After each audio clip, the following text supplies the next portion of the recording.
अस्सलाम वालेकुम dear students, उम्मीद करता हूँ आप सब खैरियत से होंगे। आपने चैनल को सपोर्ट किया, इसके लिए आपका बहुत बहुत शुक्रिया। मज़ीद आप इसको सपोर्ट करते रहें, सब्सक्राइब करते रहें, ताकि आपके पास ये तमाम वीडियोस जो है पहुँचती रहें और आपके इल्म में इजाफ़ा हो और आपको अल्लाह ताला कामयाबी दे। तो आज का जो हमारा टॉपिक है वो दरख्वास्त नवीसी के हवाले से है। पिछले दिनों सवाल नंबर 7 हमने हल किया था खतूत नवीसी के हवाले से।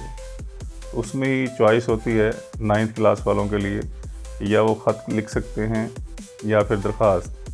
तो उन दोनों में से जो है वो चॉइस होती है कि कोई भी सवाल आप कर सकते हैं।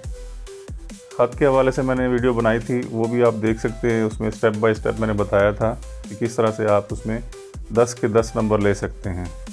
तो इसी तरह से आज की जो वीडियो है उसमें भी मैं आपको बताऊंगा कि किस तरह से दरख्वास्त लिखते हैं, दरख्वास्त लिखने का पैटर्न क्या है, तरीक़ाकार क्या है, ठीक है।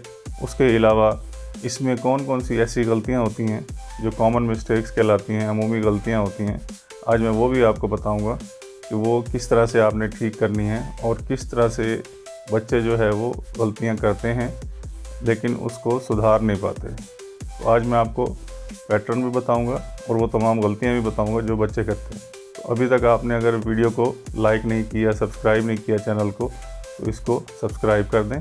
चलिए शुरू करते हैं आज की वीडियो। जैसे कि मैंने बताया था कि ये सवाल नंबर 7 है। इसमें चॉइस होती है, ख़त लिखना होता है या दरख्वास्त लिखनी होती है। नाम क्लास है, इसके जो नंबर होते हैं वो 10 होते हैं और इसका वक्त जो होता है वो 14 से 15 मिनट में आपने ये दरख्वास्त लिखनी होती है, ठीक है। इसका मैं आपको तरीक़ाकार बताता हूँ और गलतियाँ भी बताता हूँ। इसमें सबसे पहले बाखिदमत जनाब प्रिंसिपल गवर्नमेंट हाई स्कूल अलिफ बेजीम शहर, ये एक लाइन जो है वो 1 नंबर की है।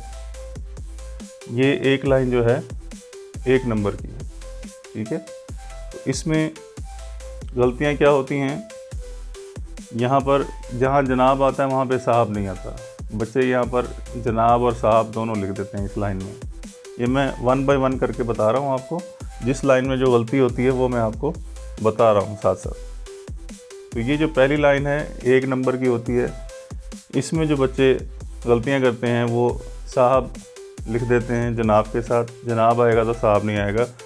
उसके बाद लफ्ज़ है गवर्नमेंट, ठीक है। गवर्नमेंट जो है उसमें नून आता है, लेकिन यहाँ पर बच्चे जो है गवर्नमेंट लिख देते हैं, तो ये भी गलत हो जाता है। तीसरी गलती इसमें वो शहर लिख देते हैं। शहर यानी कि हम तब लिखेंगे जब हम रियल कभी दरख्वास्त लिख रहे हों, या स्टूडेंट जब दरख्वास्त लिखता है रियल छुट्टी के लिए या किसी भी मकसद के लिए, तो उसमें उसने अपना स्कूल भी लिखना होता है और शहर भी लिखना होता है। लेकिन यहाँ पर बच्चे शहर लिख देते हैं। हमने यहाँ पर इम्तिहानी मरकज़ के हवाले से लिखना है, इम्तिहानी नुक्ता नज़र से लिखना है, ठीक है। तो ये गलती नहीं होनी चाहिए। चौथी गलती जो बच्चे करते हैं वो जनाब की जगह पे अगर वो फ़ीमेल को लिख रहे हैं तो वो जनाबा लिख देते हैं। तो ये भी कॉमन मिस्टेक है, इससे आपने बचना है। तो ये 4 गलतियाँ जो हैं, साहब, गवर्नमेंट, शहर और जनाबा, ये एक लाइन में अमूमन गलतियाँ होती हैं। तो ये गलतियाँ आपने नहीं करनी, ठीक है, ताकि आपका 1 नंबर सिक्योर हो जाए। उसके बाद दूसरे नंबर पर है उन्वान, ठीक है। उन्वान किस तरह से, जहाँ पे बाखिदमत ख़त्म हो रहा है उससे आगे निचली लाइन में जो है आपने उन्वान शुरू करना है। उन्वान यहाँ पे आपने लिखना है दरख्वास्त बराए दोबारा दाखिला, या जो भी आपका टॉपिक है वो आपने इसमें लिखना है, ठीक है। और ये गलती क्या होती है कि बच्चे ये उन्वान लिखते ही नहीं हैं, सिरे से लिखते ही नहीं हैं। अक्सरियत ऐसी है बच्चों की, ठीक है। तो आपने ऐसा नहीं करना, आपने बाखिदमत जनाब वाली लाइन के नीचे उन्वान लिखना है। जो भी दरख्वास्त होगी उसमें आपको बताया जाएगा, सवाल दिया गया होगा, उसका आपने उन्वान जो भी वहाँ पे होगा वो आपने यहाँ पर लिखना है, ताकि आपका 1 नंबर सिक्योर हो जाए। अगर आप नहीं लिखेंगे तो आपका नंबर ज़ाया हो जाएगा, ठीक है। शुरू में जैसे भी आप सवाल शुरू करेंगे, सवाल नंबर 7 है, दरख्वास्त नवीसी है, उसके नीचे से आपने लिखना शुरू कर देना है, ठीक है। उन्वान आपने दूसरी लाइन में लिखना है। समझ आ गई? ये नंबर आपने ज़ाया नहीं करना। तीसरी लाइन, तीसरी लाइन में लिखते हैं जी जनाब आली। ठीक है, जनाब आली जहाँ पे उन्वान ख़त्म हो रहा है उससे नीचे वाली लाइन में आपने जनाब आली से शुरू कर देना है। ठीक है, उन्वान के बाद जनाब आली, ये सेंटर में तकरीबन आ जाता है तो ज़्यादा बेहतर लगता है। किताबों में अक्सर राइट साइड पे लिखा हुआ है कॉर्नर में बिल्कुल, तो आप इसको यहाँ लिखेंगे तो ये वाज़े हो जाएगा। ठीक है, और जनाब आली, इसके बाद एक्सक्लेमेशन मार्क है क्योंकि मुखातिब किया जा रहा है। अब यहाँ पे देखें गलतियाँ क्या होती, गलतियाँ होती हैं आला, आला, आला या आलिया। ये जब बच्चे स्टूडेंट जो गर्ल्स होती हैं वो आली की जगह पे आलिया लिख देती हैं जब वो फीमेल को लिखते हैं प्रिंसिपल को, तो वहाँ पे आपने ये गलती नहीं करनी।